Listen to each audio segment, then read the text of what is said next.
sholat munfarid itu adalah sholat sendiri. Ya, jadi sholat yang dilakukan sendiri seperti sholat duha, sholat sunnah, dan sholat wajib lainnya itu dilakukan sendiri, itu namanya sholat apa? Munfarid. Kalau sholat jamaah itu dilakukan berapa orang minimal? Lebih dari dua orang.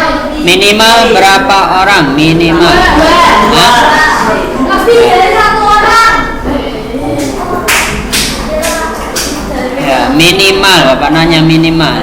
Jadi minimal itu dua orang dan bisa dilakukan lebih. Nah, perbedaan munfarid sama jamaah, sholat jamaah itu ketika seorang yang sholat munfarid dia akan mendapatkan berapa pahalanya? Hah? Kalau sholat jamaah berapa pahalanya? Coba dibuka sebelahnya. Sholat jamaah berapa? 7 kali lipat. Ya. Jadi orang yang sholat berjamaah itu akan mendapatkan 27 derajat, 27 kali lipat pahalanya. Kalau orang yang sholat munfarid berapa? Berapa? Satu. Nah, untuk selanjutnya tata cara sholat tumak ninah. Bagaimana sholat tumak ninah itu? Tenang. Ada lagi? Tidak tergesa-gesa. Sehingga bacaan dan gerakan sholat dilakukan dengan benar dan sempurna. Ya, dibaca dengan sempurna bacaannya.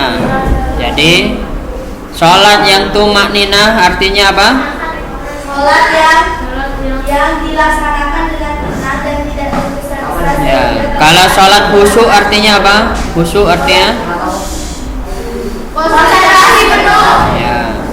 Jadi khusyuk dan tumanina itu hampir sama artinya. Jadi ketika melaksanakan sholat dengan baik, maka bacaannya akan baik.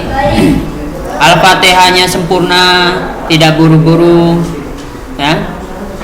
Nah, untuk mencapai sholat yang tumanina itu dilatih dan dibiasakan dengan cara apa? Dengan sholat apa? Sholat berjamaah. Coba, kalau sholat sendiri atau munfarid sama sholat jamaah bedanya apa? Kalian yang sering kalian lakukan? Kalau teman-teman sholat sendiri tidak ada imam dan tidak ada makmum. Kalau sholat berjamaah itu ada imam dan makmum yang dilakukan. Biasanya kalian kalau sholat sendiri, Cepat. nah itu jawabannya. Apa? Cepat apa? Sempurna bacanya biasanya. Nggak sempurna. Kalau sholat jamaah, nah, itulah bedanya kalau sholat jamaah sama sholat sendiri. Kalau sholat jamaah insya Allah kita akan tumak nih. Nah, kecuali yang pikirannya kemana-mana.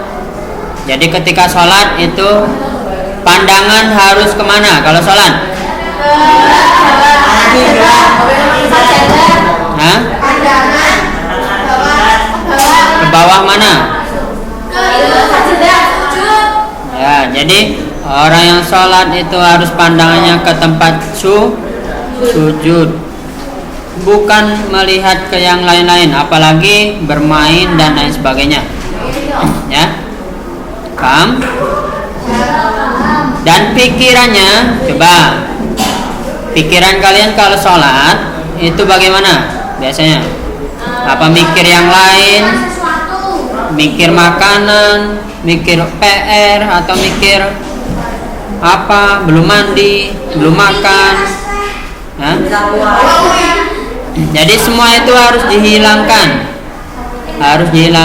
berpikiran yang seperti itu.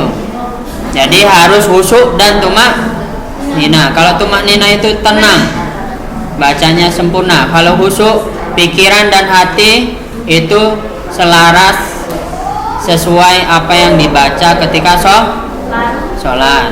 Bisa dipahami? Ya. Nah,